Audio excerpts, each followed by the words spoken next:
toutes et à tous, j'espère que vous vous portez bien, que ça va, qu'il fait chaud, parce que nous ici, il fait super chaud.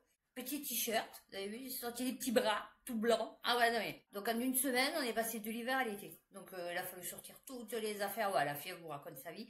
On a fait tous les placards, les cartons, on a tout sorti et tout. Ça m'a fatigué.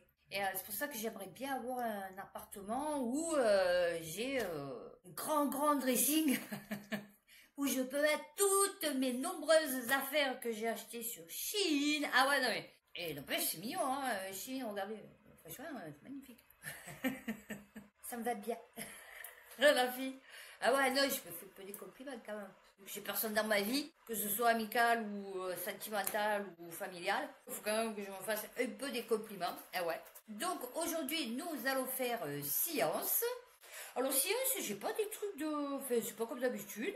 Avant de commencer, je vais vous dire ce que j'ai vu qui était super intéressant.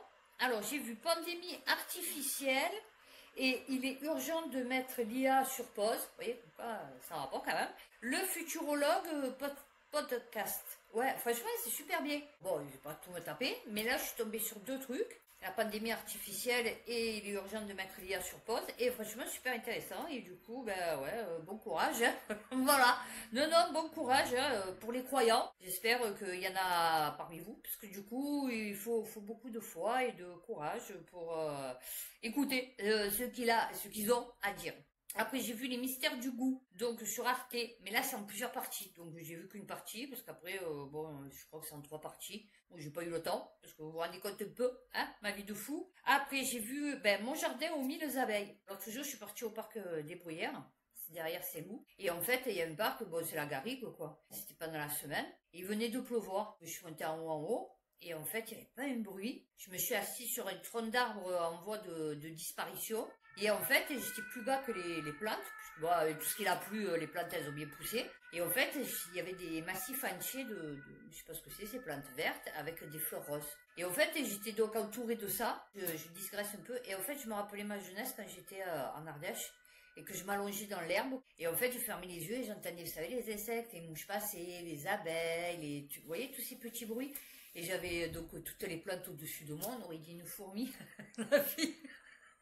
Non, c'est vrai, je vous jure. Ça m'a rappelé ça et je me dis, waouh, putain, qu'est-ce que j'aimerais être à la campagne en vérité. Ça me manque trop. Et je suis dégoûtée qu'on est en train de la détruire. Bon, fait, voilà, donc ça m'a rappelé l'Ardèche. Voilà, quand j'étais jeune et que dans mon jardin, qui était magnifique. Et j'ai vu Touni, alors Touny, elle mangeait du radium. Radium. Ouais, non, c'est magnifique. En fait, bon, je vous résume. C'est des femmes qui travaillaient à l'usine et à l'époque, ils utilisaient le radium pour faire la phosphorescence, vous savez, sur les pendules. Enfin bon, ça servait aussi pour, je crois, la peinture. Elle appliquait ça au pinceau et en fait, ils disaient, en mouillant le pinceau avec vos lèvres, ça le rend plus fin et donc du coup, vous verrez, vous ferez des traits plus fins. Sauf que dans le produit, il y avait la peinture, je sais pas quoi, il y avait du radium. Elles avaient rattrapé des trucs de fou. Enfin bon, c'était vraiment, voilà, des fois je vois des trucs, ouais, non, c'est pas top. Donc, mais très intéressant parce que du coup, tu te dis, ah ouais, quand même, ils ont fait beaucoup d'expériences sur nous sans le dire, quoi, tu vois. Donc, on va commencer, alors, super, par une bonne nouvelle, là aussi. Science. Selon une étude, les scanners seraient à l'origine de 5% de tous les cancers. Doit-on les éviter? L'avis de notre expert. Ah oui, non, parce que du coup, il y a eu sûrement une étude, sûrement un truc super intéressant, américain et tout. Et là, tu as le spécialiste de Doctissimo qui va répondre à ta question. Pardon, l'expert. Voilà, alors c'est le docteur Yvon Pourmire, oncologue, voilà, nous aide à faire la part des choses. Voilà, parce que lui, il est super au courant. Que selon une nouvelle étude angoissante de l'UC San Francisco, voilà, vous voyez ce que je viens de dire? Non, mais je suis trop forte, moi. Ce qui, sur un an, pourrait occasionner plus de 100 000 cancers aux États-Unis. Et lui, il va vous dire oui, mais non, peut-être c'est fou. Ouais, c'est fou. L'étude financée par les National Institute of Health, enfin, le truc du quartier, quoi, a ainsi estimé le nombre total de cancers à vie associés à l'exposition, enfin à vie. Donc du coup, ah bon, hein, parce que du coup, tu meurs d'un cancer, hein, les 3/4 du temps, à l'exposition au rayonnement par rapport au nombre et au type de tomodensitométrie réalisée en 2023. La TDM est indispensable et largement utilisée. Ah oui, putain, combien j'en ai passé de scanners. Non, moi, ils me font passer des IRM. est indispensable et largement utilisé pour détecter les tumeurs et diagnostiquer de nombreuses maladies. Ah voilà, c'est pour ça qu'on m'en passe pas. Ouais, non, parce que moi c'est osseux. Donc du coup, moi j'ai pas de maladie. Les chercheurs ont analysé 93 millions d'examens. Mais le mec de Toctosimo, il va te dire, je sais pas. C'est pas sûr. Effectué auprès de 61,5 millions de patients aux États-Unis. Le nombre d'examens a augmenté avec l'âge, atteignant un pic chez les adultes âgés de 60 à 69 ans. Ouais, c'est pas grave. Ceux qui nous ont fait caguer hein, pendant la crise sanitaire, c'est les personnes à partir de 60 ans. Hein. Donc bon, dans un sens, je vais te dire le karma, tu vois. Non, mais c'est bien parce que moi, je le sais, tu vois, et à partir de 60 ans, quand ils vont me dire, oh, il faut faire des scanners, je vais dire, non, on va éviter, tu vois. Les enfants représentaient 4,2% des Oh, c'est bien. Les adultes de 50 à 59 ans présentaient le plus grand nombre de cancers projetés, 10 400 cas, pardon, chez les femmes et 9 300 chez les hommes. Les cancers les plus fréquents chez l'adulte étaient le poumon. 2 articles déjà, un sur la bouffe, cancer du poumon, et là, scanner. Le côlon, la leucémie, ah ouais, ça pue chiant quand même, hein. La vessie, le sein. Non, alors la minute femme, hein, excusez-moi les mecs, le docteur il m'a prescrit une prise de sang que je ne vais pas faire, et il m'a dit oui la mammographie. Non, parce que déjà il m'a dit le truc des selles. Bon, moi c'est interdit, hein, tout le monde examine rien du tout, parce que tu es capable de me trouver un truc qui n'existe pas. Et il m'a dit les nichons. Eh, j'ai dit non, pas les nichons. Non, nichons éclatés. Ah ouais, non, j'ai dit on va pas m'éclater le nichon entre 2 plaques. Non, mais ça va pas ou quoi? Ouais, je sais, bon, ben ça va, oui, je sais, peut-être mon public est masculin. Eh ben écoutez, oui, j'ai des nichons. Eh ouais, voilà, j'ai des nichons. Donc j'ai pas envie qu'on me les éclate entre 2 plaques de verre, tu vois, pour me trouver encore un truc qui n'existe pas. Chez l'enfant, les cancers les plus fréquemment suspectés étaient ceux de la thyroïde, du poumon et du sein. Ah, c'est compliqué chez une petite fille quand même. Les risques de cancer projetés étaient les plus élevés chez les personnes ayant subi un scanner avant l'âge d'1 an. Ok, ces personnes étaient 10 fois plus susceptibles de développer un cancer que les autres participants à l'étude. D'accord, ah ben écoutez, c'est bien. Ah voilà, pourquoi cette étude semble exagérée? Ah oui, parce que du coup on attendait l'avis de l'expert de Toctosimo quand même. L'étude fait peur et semble nous accabler d'un nouveau risque. Celle-ci résonne bien plus dramatiquement que ces données ne le permettent. En effet, le chercheur reproche une étude observationnelle qui se base sur une coïncidence. Ah oui. Ouais, ça c'est comme le piou-piou. Le piou-piou, si au bout de 15 minutes, tu n'es pas tombé, c'est une coïncidence si après tu tombes à la 16e minute, tu vois. Non, c'est une coïncidence. Ouais, non, je sais, il s'est levé, il a marché avant d'arriver à la sortie, il est tombé. Ouais, je sais. Non, mais du coup, il avait passé les 15 minutes. Et ouais, non, donc c'est une coïncidence. Non, ça c'est juste, ben ouais, pas de chance, le karma, je ne sais rien, bon, voilà. Non, ça n'a aucun rapport en fait. Hein, j'adore. Les contextes sont différents d'un patient à l'autre. Avoir estimé l'effet en termes de survenue d'un cancer par le biais d'une dose standardisée de radiation, c'est très léger. Oui, d'accord, mais c'est l'étude. Il a pris les chiffres des cancers, il a corrélé le truc, et il s'est rendu compte que voilà, même que c'est très léger.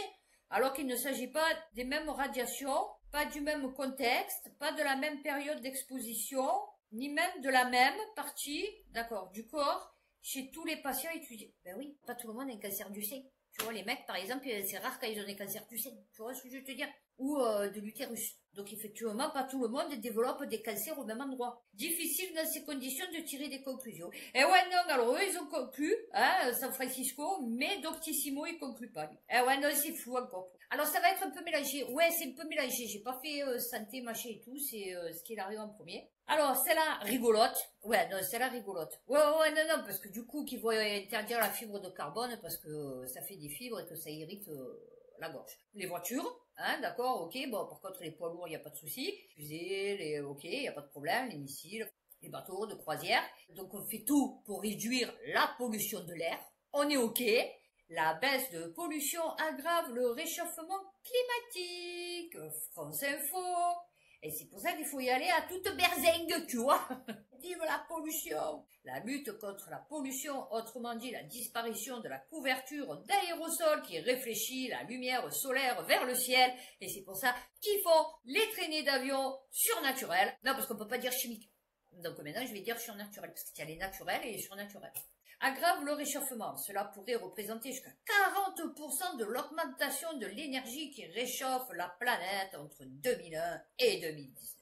Oh! Le contrôle de la qualité de l'air mené depuis les années 1990 porte ses fruits. Bon, 2025, hein, je veux dire en bonne joie. Mais on voit aujourd'hui que cela a un effet retors. Ah, bah alors, oui, c'est assez dérangeant, le sujet est dans toutes les discussions entre les experts aujourd'hui. D'autant plus qu'on est en train de tirer le bilan de l'année 2023, année record sur tous les plans, la plus chaude de l'histoire, et c'est en partie à cause de la baisse de la pollution.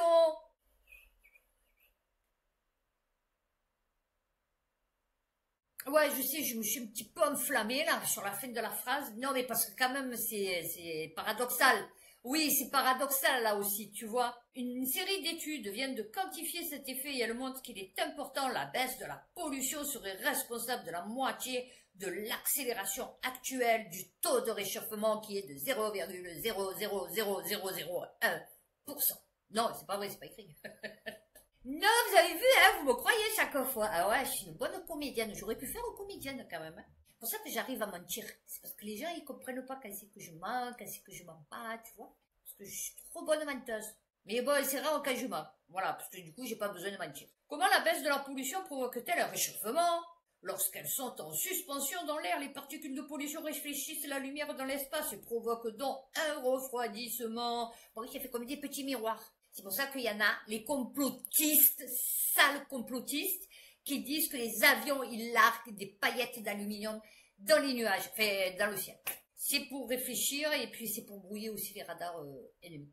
En gros, la Terre polluée est plus réfléchissante. Ah ouais, c'est un miroir. Les extraterrestres, ils vont arriver, ils vont faire « Ouh, putain, elle m'a fait une gare celle-là !» Ah ouais, non ouais. Non polluée, elle est plus sombre et donc elle capte plus la chaleur du soleil. Parce qu'il ne s'agit pas, bien sûr, d'arrêter de dépolluer. Oh ben non! Oh ben ça va pas ou quoi? Comment le feraient les mutuelles? Non, les experts insistent évidemment sur ce point. On ne choisit pas entre la peste et le choléra. Ah oui, non mais. Entre de l'air pur et de l'air pollué pour réfléchir la lumière. La mauvaise qualité de l'air provoque chaque année plus de 4 millions de décès prématurés. Oui, voilà. Mais il faut tenir compte des effets de cette baisse. Oh ben oui. Comment est-ce qu'on faisait avant? Non, parce qu'avant que ça soit super pollué comme maintenant. D'accord, d'après l'article. Donc ça veut dire qu'avant, au temps de mes grands-parents, par exemple 19e siècle, hein, début 19e, donc à ce moment-là, il faisait frais, hein, enfin il faisait pas surchaud, et pourtant il n'y avait pas de pollution, enfin normalement. On est ok. Donc pourquoi? Paradoxal là aussi. Pourquoi est-ce qu'avant il y avait moins de pollution et donc du coup c'était moins chaud? Puisque la pollution empêche le réchauffement de la planète. Et donc c'est bien de polluer parce que du coup on empêche la planète de se réchauffer. Ensuite, ah ben là on part dans l'espace. On va voir Katy Perry dans son phallus géant. Non, elle n'y est pas. Les numériques. Très bizarre, les satellites de la galaxie d'Andromède pointent vers nous. Alors j'ai pas compris. Les galaxies ou satellites? C'est-à-dire, c'est quoi le délire? Des astronomes viennent de montrer que la distribution des galaxies satellites de notre voisine Andromède, qui sont de notre côté pour 80% d'entre elles, n'avaient même pas 1% de chance de se produire selon les modèles. Et donc, ils sont tous de notre côté, pas de l'autre côté, c'est ça? Tous les amateurs d'astronomie, même modestes débutants, ont entendu parler de la galaxie d'Andromède, également nommée Messier 31.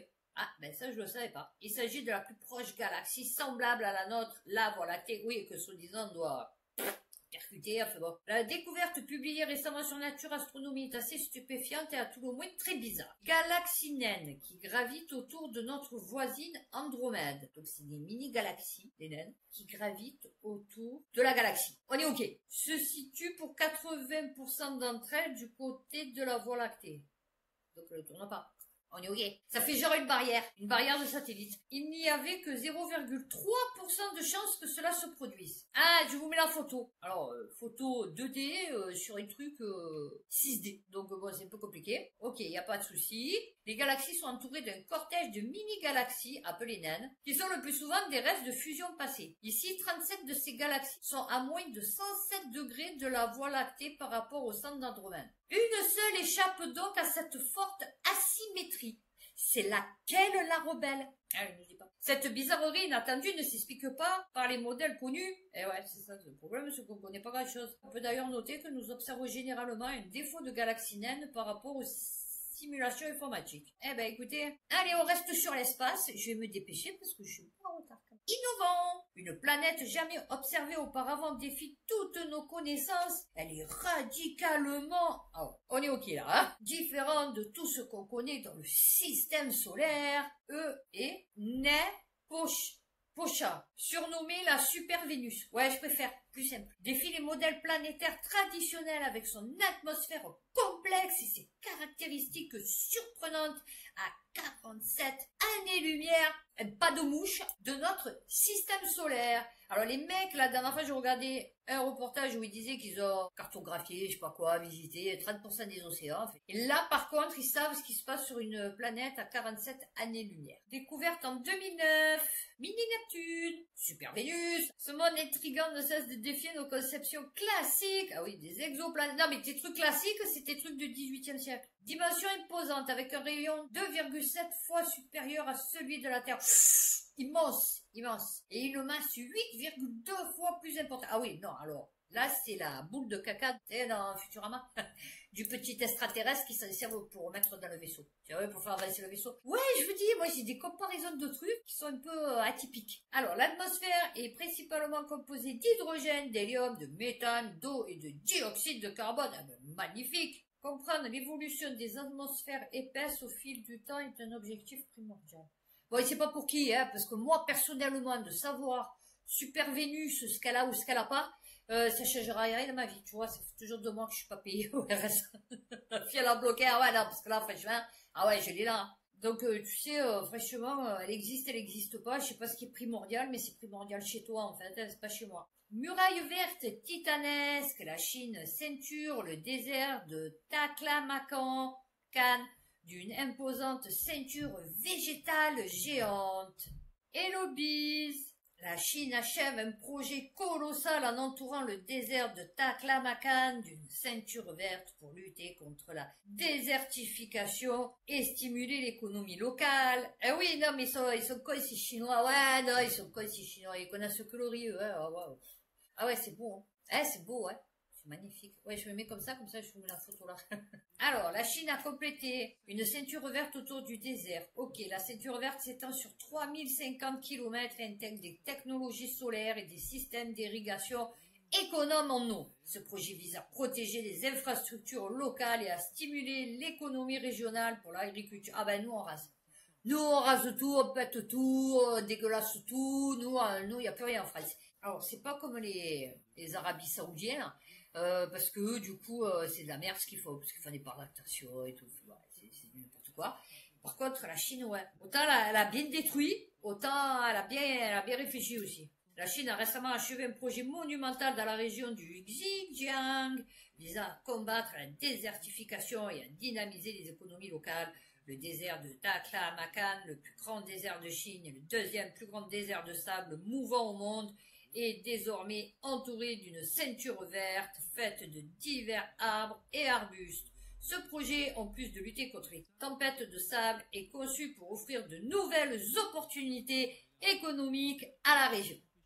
La mer de la mort s'étend environ sur 337 600 km². Vous imaginez, là? Je sais même pas si la Terre n'est pas plus grande que ceux qui disent. Ah ouais, non, mais je vous jure, faudrait, je sais pas, additionner, tu vois, tous les kilomètres carrés qu'il y a des continents, et après voir par rapport, parce qu'il y a 70% d'océan, donc du coup, c'est vite fait, hein, tu prends le truc, tu rajoutes, tu soustrais, je sais rien, 70%, et tu as ton truc de, je sais pas si elle est pas plus grande. 87% de la surface est couverte de dunes de sable mouvantes. Ce projet colossal a nécessité plusieurs décennies pour être achevé. Voilà, parce qu'eux, ils voient sur le long terme. Tu vois, eux, ils voient pas sur le court terme comme ici. Et le macro terme même. C'est même plus du court. Avec la plantation de la dernière série de végétation dans le comté de Yutian, situé à l'extrémité sud du désert. Cette barrière végétale est constituée de différentes espèces d'arbres et d'arbustes adaptés au climat aride de la région. Ah ouais, parce qu'ils sont pas comme impact économique et environnemental. Eh ouais, tu vois. Retour progressif de la biodiversité et une réduction des impacts négatifs des tempêtes de sable sur la santé humaine. Nous, on se fout des Chinois, mais eux, pendant le Covid, ils ont réussi en 10 jours de monter un hôpital de 1200 places.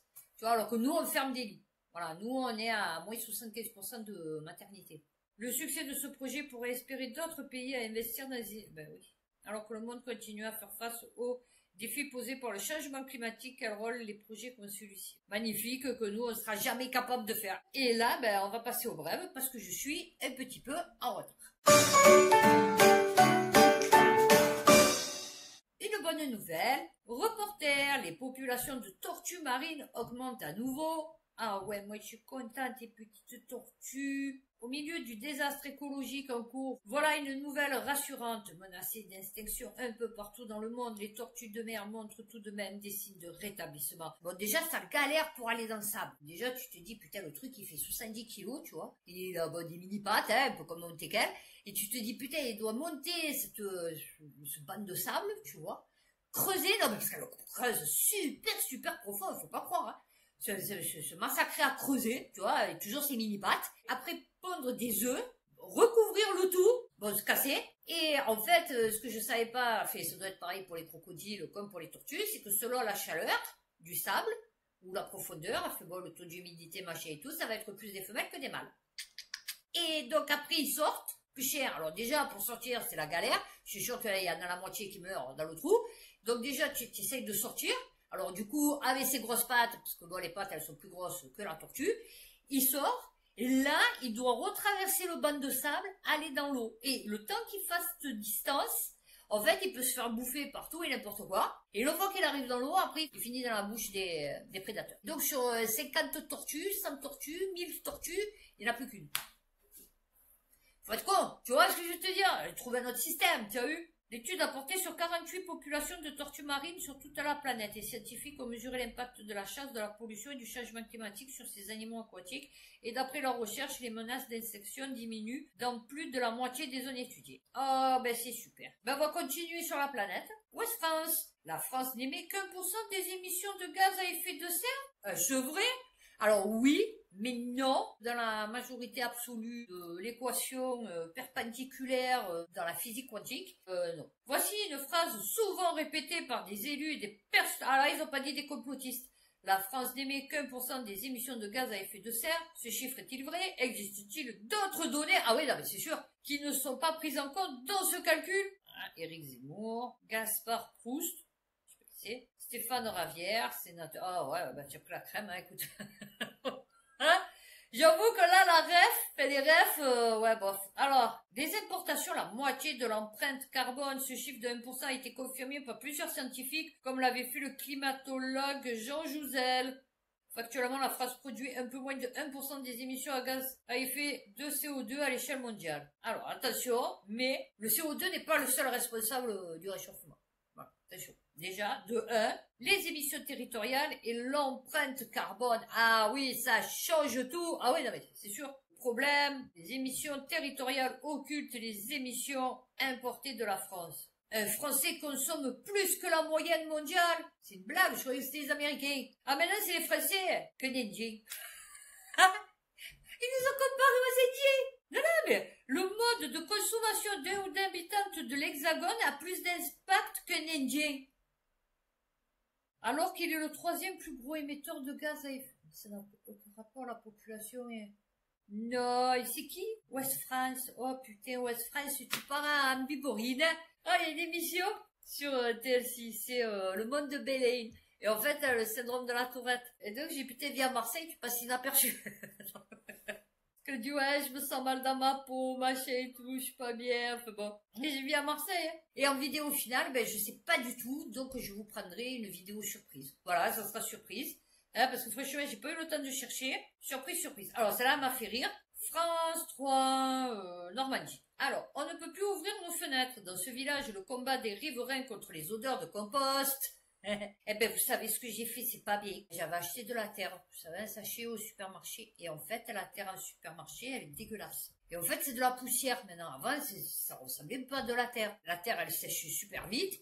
Et la plante, elle se nourrit pas parce que c'est de la poussière. En fait, c'est pas de la terre. Et donc, quand je suis partie au parc des Bruyères, je suis partie avec une petite pioche et un sac plastique, et quand il venait de pleuvoir, eh ben, j'ai récupéré la terre de là-bas. Eh ben, si vous voyez la différence, c'est hallucinant. Mes plantes, elles restent fraîches. Alors, j'ai mis dans mon romarin, je l'ai mis sur mon cyprès, dans mon cyprès. Oui, non, parce que du coup, j'ai un cyprès. Ouais, non, j'ai un cyprès sur le balcon. Donc, j'ai mis dans mon cyprès, et elle fait sa première petite boule. Et j'en ai mis dans mes pâquerettes. Voilà. Et là, je vais aller en chercher pour mes autres plantes. Mais bon, pour l'instant, j'irai dans la semaine. À Martin-Vaste, dans la Manche, des habitants dénoncent les odeurs nauséabondes émanant d'un site de compostage installé à proximité de leur maison. Tandis que la coopérative en charge assure respecter les normes, les riverains excédés réclament sa relocalisation. L'idée est pertinente, mais la quantité de déchets entraîne des nuisances insupportables. Avec les vents, oui, parce qu'ils ont dû le foutre bien dans le truc du vent, tu vois. Là où j'habitais, en face, il y avait la déchetterie. Ben, là où ils vidaient les poubelles de tous les quartiers sud. J'explique pas l'été, les odeurs qu'on avait. Phrase de fait, la perception des odeurs, c'est subjectif. Ah ouais, non, mais... Et on va terminer par celle-là, parce que du coup, bien dans l'air du temps, hein. France TV Info.fr, on a assisté pour la première fois au suicide d'une planète.